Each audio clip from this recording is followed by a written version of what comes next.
ஜெய ஜெய சங்கர ஹர ஹர சங்கர மகாபிரிவா சரணம். மார்ச் 14 முடிவதற்குள்ளே நீங்கள் முருகனுக்கு இந்த ஒரு மந்திரத்தை மட்டும் கூறுங்க.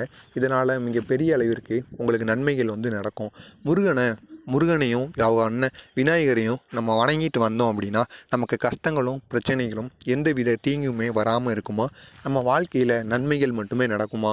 நீங்கள் சிவன் குடும்பத்தின் அருளானது உங்களுக்கு இருந்துச்சு அப்படின்னாலே எந்தவித பிரச்சனைகளும் எந்தவித கஷ்டங்களும் வாழ்க்கையில் அதிகப்படியான நன்மைகள் தான் நமக்கு கிடைக்குமா? இது மகாபெரிவா அவருடைய பக்தரிடம் கூறியிருக்கிறார். எனவே நீங்களும் உங்களால் முடிந்த அளவிற்கு விநாயகரையும் முருகனையும் வாரத்துக்கு ஒரு முறையாவது கோவிலுக்கு சென்று விளக்கு ஏற்றி விட்டு அங்கே சென்று பிரசாதத்தை சாப்பிட்டு வாங்க. கண்டிப்பாக உங்களுக்கு அதிக அளவில் நன்மை நடக்கும். இது மட்டும் போதாது, அங்கே சென்று கோவிலில் தியானம் பண்ணணுங்க. தியானம் பண்ணதுக்கு அப்புறமா நீங்கள் சில ஸ்லோகங்கள் மந்திரங்களை கூறிட்டு அதுக்கு கோவிலுக்கு அருகில் இருக்கக்கூடிய எறும்பு புத்துக்கு நீங்கள் வீட்டிலேருந்து ஏதாவது கொண்டு போய் இல்லைன்னா அங்கே இருக்கக்கூடிய பிரசாதத்தை கூட உங்கள் கைகளால் எறும்புக்கு போடணுமா? அப்படி எறும்பு அதை சாப்பிடும்போது அவருடைய மனது குளிர்ச்சி அடைந்து அவருடைய வயிறும் நிறையும். நீங்கள் அன்னதானம் பண்ணிய பாக்கியம் வாரத்தில் 2 முறை உங்களுக்கு கிடைக்கும். இதனால் உங்களுக்கு இருக்கக்கூடிய ஒட்டுமொத்த பிரச்சனைகளும் கஷ்டங்களும் தீரும். அது மட்டும் இல்லாமல் செய்த பாவம் தவறுகள் அனைத்துக்குமே ஒரு புண்ணியத்தை தேடுற மாதிரி இது அமையும். எனவே வாரத்தில் 2 முறையாவது உங்கள் வீட்டுக்கு அருகில் இருக்கக்கூடிய இந்த 2 கோயிலுக்கு சென்றுவாங்க. சென்று இதை மட்டும் பண்ணிட்டு வாங்க. செவ்வாய்க்கிழமையில் முருகன் கோவிலுக்கும் வெள்ளி அல்லது ஞாயிற்றுக்கிழமைகளில் நீங்கள் விநாயகர் கோவிலுக்கும் சென்று இதை பண்ணி பாருங்கள். கண்டிப்பாக இதனால் உங்களோட வாழ்க்கை வெற்றி மேலே வெற்றி கிடைப்பதற்கும் வாழ்க்கை அடுத்த கட்டத்தை நோக்கி செல்வதற்கும் அதிகப்படியான வாய்ப்பு இருக்குது. இது காஞ்சி மகாபெரிவா கூறிய ஒரு எளிய பரிகார முறை தான்.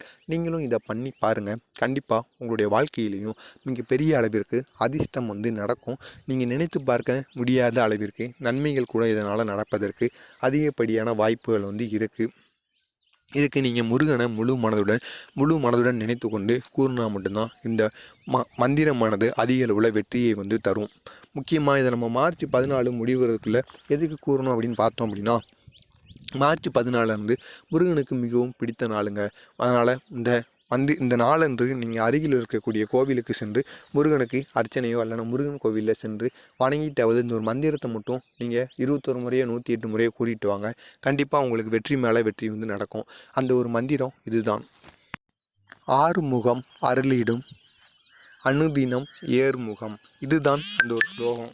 இந்த ஈஸியான ஸ்லோகத்தை நீங்கள் தினசரியோ அல்லைனா முருகன் கோவிலுக்கு சென்றாவது நீங்கள் கூறிட்டு வாங்க. தினசரி ஒரு முறையாவது இதை நீங்கள் கூறிட்டு வந்தீங்க அப்படின்னா முருகனின் அருளானது உங்களுக்கு அதிக அளவில் கிடைக்கும். எனவே தவறாமல் இதை நீங்கள் பண்ணுங்கள்.